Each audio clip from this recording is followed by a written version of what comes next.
Hi everyone, welcome back to my channel. আজকে একটা ভিন্ন ধর্মী ডেজার্ট বা ড্রিঙ্কস তৈরি করে দেখাবো। এটা হচ্ছে সাবুদানা ড্রিঙ্কস।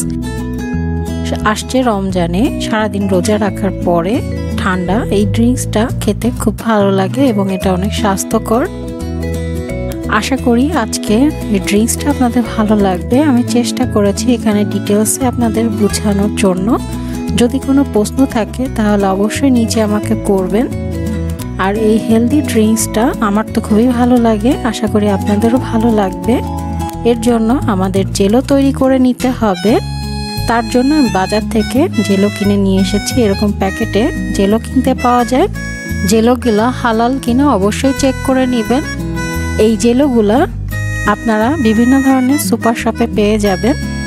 আর এই জেলোগুলা ভেতরটা হচ্ছে সাদা চিনির মতো হয়ে থাকে। আমি এখানে আজকে 3টা ফ্লেভারের জেলো তৈরি করব, বেরি, অরেঞ্জ আর ম্যাঙ্গো। এর ভিতরে একটা এরকম আলাদা প্যাকেট থাকে আর এর ভিতরে এরকম সাদা সাদা দানা চিনির মতো থাকে। এই সাদা সাদা চিনির দানাটা দিয়ে জেলো তৈরি করতে হয়। আমি আজকে পুরো প্যাকেটে জেলো তৈরি করব না, এর জন্য আমি হাফ জেলো নিয়ে নিচ্ছি। আর আমি চুলায় 1 কাপ পানি গরম করতে দিয়েছি।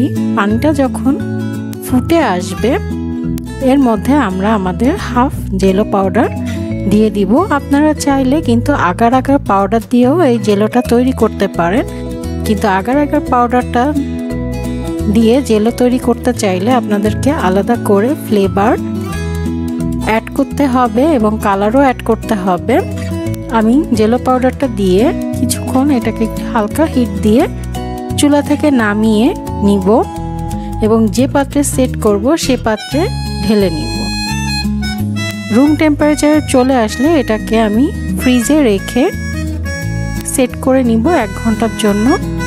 আমি এখানে 3টা ফ্লেভারের করেছি, একটা বেরি, হলুদটা অরেঞ্জ আর গ্রিনটা ম্যাঙ্গো ফ্লেভার।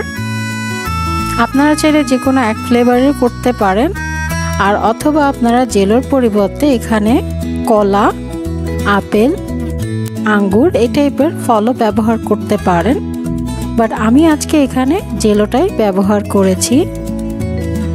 এই জেলোটা যখন সেট হয়ে যাবে তখন আমরা এটাকে কেটে সাবুদানা ড্রিঙ্কসের মধ্যে অ্যাড করব। এখন আমরা পরবর্তী স্টেপে চলে যাচ্ছি। এর জন্য একটা কড়াই নিয়ে এর মধ্যে আমরা দুধ নিব আর আমরা মালাই তৈরি করে নিব। এখানে আমি 3 কাপ দুধ নিয়েছি। এখন আমরা এটাকে মালাই তৈরি করে নিব। এর জন্য চুলার জাল ধরিয়ে নিব। মিডিয়াম হিটে কিছুক্ষণ জাল করে নেওয়ার পরে যখন জাল চলে আসবে তখন আমি হাফ কাপ গুঁড়া পাউডার বা পাউডার মিল্ক অ্যাড করে খুব ভালো করে মিশিয়ে নিব। মেশানো হয়ে গেলে আমি এখানে 1/3 কাপ চিনি মিশিয়েছি। খুব বেশি চিনি মেশানোর কোনো প্রয়োজন নাই, এটা হালকা মিষ্টি ভালো লাগে।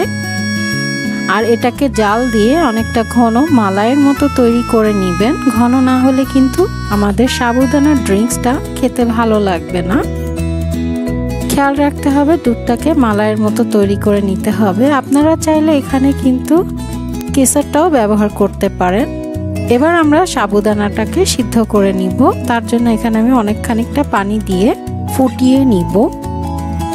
যখন পানিটা ফুটে এসেছে তার মধ্যে আমি এখানে হাফ কাপ সাবুদানা দিয়ে দিলাম। সাবুদানা দিয়ে এখন এটাকে খুব ভালো করে জাল দিয়ে নিতে হবে। মাঝে মাঝে সাবুদানাটাকে নেড়ে দিতে হবে, না হলে দলা পেকে যেতে পারে।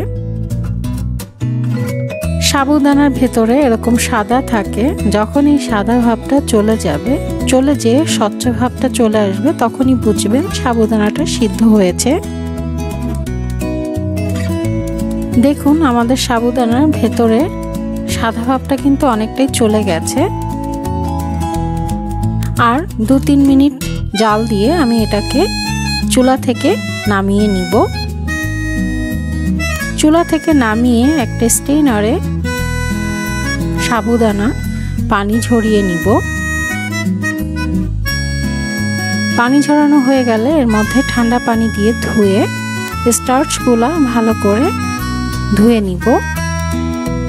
স্টার্চ ধুয়ে নিলে হবে এটা সুন্দর ছাড়া ছাড়া হয়ে যাবে, একটা আরেকটার গায়ের সাথে লেগে থাকবে না। এখন আমরা এটাকে রেখে দিব ঠান্ডা হওয়ার জন্য। ওদিকে আমরা মালাইটাকেও কিন্তু ফ্রিজে রেখেছিলাম। এখন জেলোটাকে বের করে এটাকে আমরা কেটে ছোট পিস করে নিব। 3টা ফ্লেভারের জেলোটাকে আমরা কেটে নিব, কেটে ছোট ছোট পিস করে নিচ্ছি। আর জেলোগুলো কিন্তু খুব সুন্দর সেট হয়েছে, দেখেন।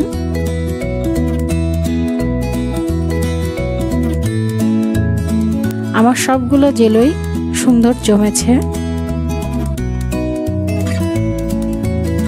এখন আমরা সব একসাথে মিশিয়ে নিব। এর জন্য একটা খালি পাত্র নিয়েছি, এর মধ্যে আমাদের যেই ঠান্ডা করা মালাইটা ছিল সেই ঠান্ডা করা মালাইটা নিয়ে নিয়েছি। ঠান্ডা করা মালাই নিয়ে এর মধ্যে আমাদের পানি ঝরানো সাবুদানা অ্যাড করে দিব।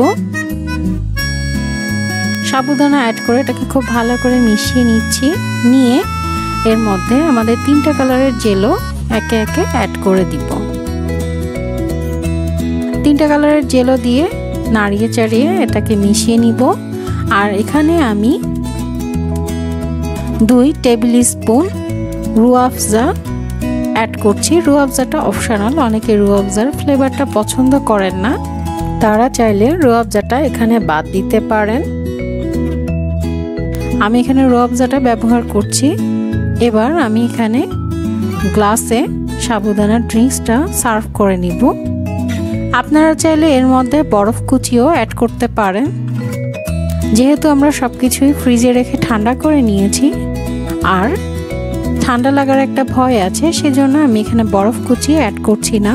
সাবুদানার ড্রিঙ্কসটা কিন্তু একটু লিকুইড হয়ে থাকে, মানে খুব বেশি ঘন হয় না।